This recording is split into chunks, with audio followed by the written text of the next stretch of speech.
একটা ভয়ঙ্কর হাদিস বলেছেন। এই হাদিসটা যতবার পড়ি থরথর করে আত্মাটা কাঁপে। কিয়ামতের দিন আল্লাহ তাআলা অনেক শহীদকে বলবেন, তুমি জাহান্নামে যাবে। সে বলবে, আল্লাহ আমি জাহান্নামে যাব, আমি তো রক্ত দিয়েছি তোমার জন্য, লিইলাই কালিমাতিল্লাহ, আমার দেহের তাজা রক্ত দিয়ে আমি শহীদ হয়েছি, জানাজা ছাড়া আমার দাফন হয়েছে, আমি তো জান্নাতে যাব। আল্লাহ বলবে, না, তুমি শহীদ হয়েছ এই কারণে যে লোকজন তোমাকে বীর বলবে, বীর, বাহাদুর। তো দুনিয়াতে তো তোমারে বাহাদুর বলছে, তো তোমারে বিশাল যোদ্ধা ছিল, বাহাদুর ছেলে, খেতাব তো তুমি পেয়েছো, আমার কাছে কিচ্ছু নেই, জাহান্নামে যাও, go to the hell fire.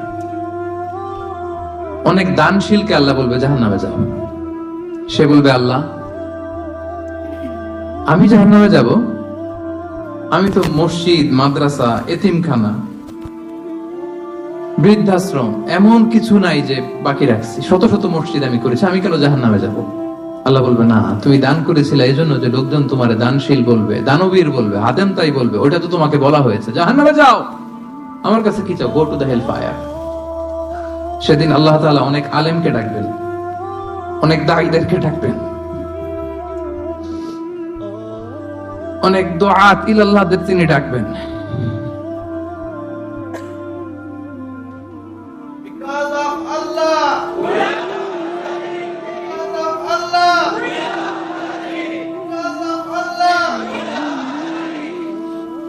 সেদিন অনেক দুআত ইলাল্লাহদেরকে ডেকে আল্লাহ বলবেন যে তুমিও জাহান্নামে যাবে। সে বলবে, আল্লাহ কেন? আমি মানুষকে কোরআন শিখিয়েছি, আমি মানুষকে হাদিস শিখিয়েছি, আমার কথা শুনে অনেক নামাজ ধরেছে, আমার কথা শুনে অনেকে দাড়ি রেখেছে, আগে সুদ খেত, আমার কথা শুনে সুদ বন্ধ করেছে, আমার কথা শুনে তো আল্লাহ এরা নামাজি হয়ে গিয়েছে। দ্য এন্টায়ার সোসাইটি সুদ বন্ধ করেছে, নামাজ ধরেছে, তারা ফরজ যাকাত দিত, আল্লাহ আমি কেন জাহান্নামে যাব?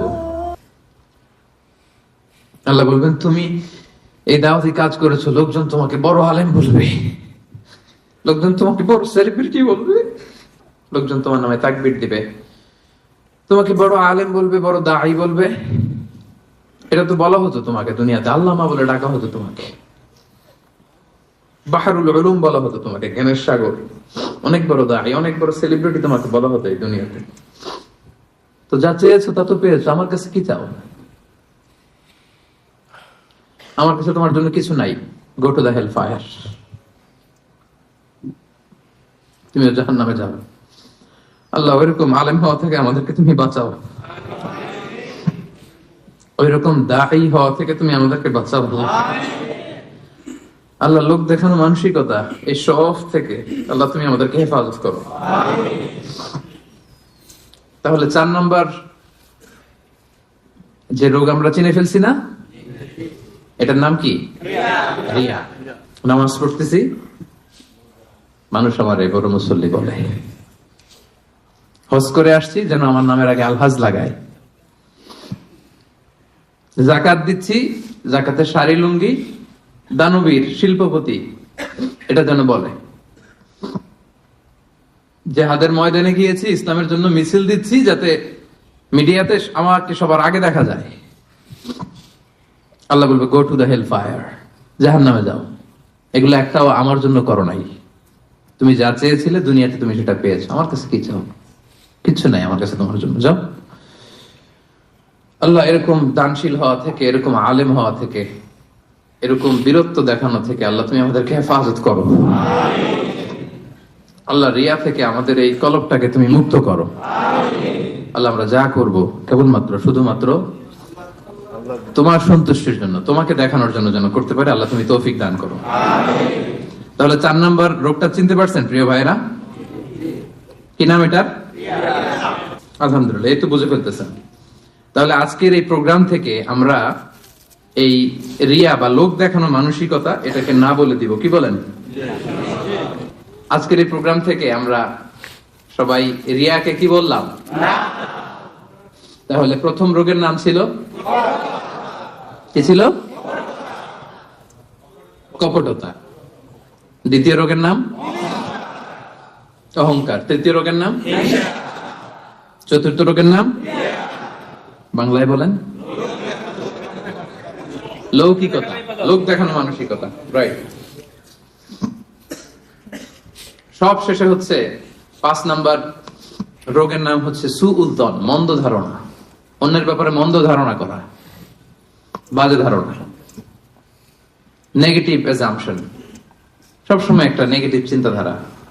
কিছু লোক দেখবেন যে পজিটিভ কিছু খুঁজেই পায় না, আছে না? ভালো একটা জিনিস এর মধ্যেও ভেজাল খুঁজে বের করছে। জাজমেন্টাল, অন্যের ব্যাপারে মন্দ ধারণা করা, সবসময় অন্যকে কাঠগড়ায় দাঁড় করাতে সে পছন্দ করে, এরকম আছে না? ওনার এই সমস্যা, ওনার তো নামাজ হয় না, এর তো ঝামেলা আছে ফ্যামিলিতে, ওর তো এটা, ওর সমস্যা, তোর কি সমস্যা? ওর সমস্যা যে বুঝলি, তোর কি সমস্যা বল? এরকম এরকম আছে না? নিজের দোষের কোনো খবর নাই, শুধু অন্যের দোষ, শুধু অন্যের দোষ, শুধু নেগেটিভ। প্রিয় ভাইরা, এই নেগেটিভিটি থেকে বেরিয়ে আসতে হবে আমাদের। অন্যের দোষ খোঁজা যাবে না, নিজের দোষ খুঁজতে হবে। নিজেকে কাঠগড়ায় দাঁড় করান, একটু একটু নিজে কি কি ভুল করলাম, নিজে কি কি অন্যায় করলাম, এটা একটু বের করবার চেষ্টা করেন।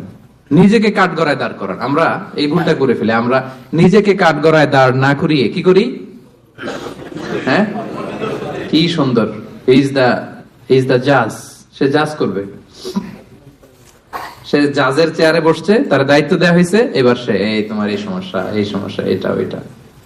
তো জাজমেন্টাল হওয়া যাবে না, পজিটিভ চিন্তা ধারণা করতে হবে। দেখেন আল্লাহ তাআলা বলছেন, ইয়া আইয়ুহাল্লাযীনা আমানু জিতানিবু কাসীরাম মিনায-যন্ন ইন্না বা'দায-যন্নি ইসম। ওহে বিশ্বাসীরা, বেশি বেশি ধারণা করা থেকে বেঁচে থাকো, কেননা ধারণাটা হচ্ছে পাপ। এই যে আপনি বাজে ধারণা করলেন, এটা পাপ। আর রাসূল সাল্লাল্লাহু আলাইহি ওয়াসাল্লাম বললেন, ফাইন্নায-যন্না আকযাবুল হাদীস।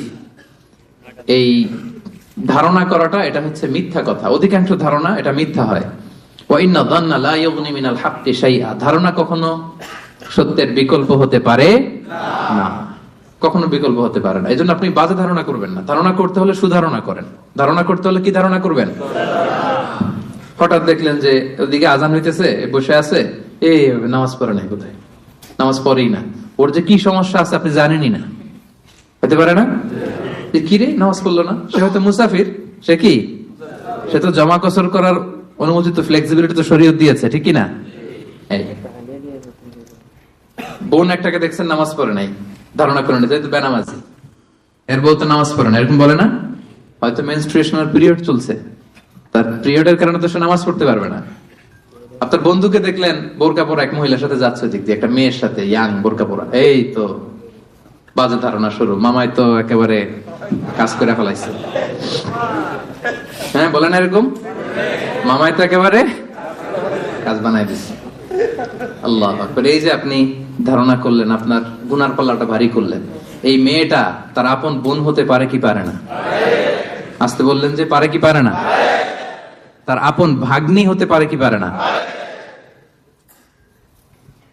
এই যে আপনি মন্দ ধারণা করছেন, মানে যাই দেখি আমরা খালি চোখে, এটা কিন্তু সব বাস্তবতা না। Something could be strange behind the scene. এর বিপরীতে এমন কিছু আছে, ওটা আমি জানি না হিস্ট্রিটা। এজন্য আপনি সুধারণা করবেন। কি করবেন? সবসময় সুধারণা করবেন।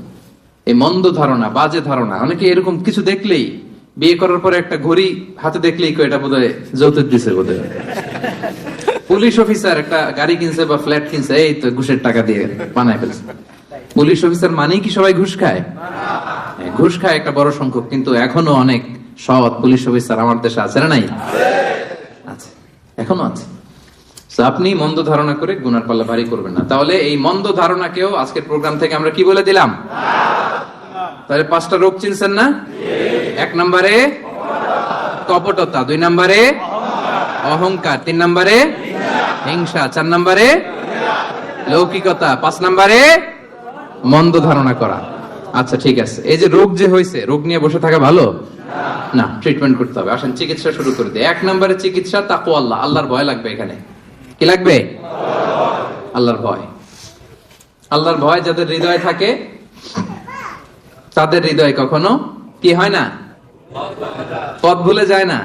যাদের হৃদয়ে আছে আল্লাহর ভয় তারা কবু পথ ভুলে যায় না।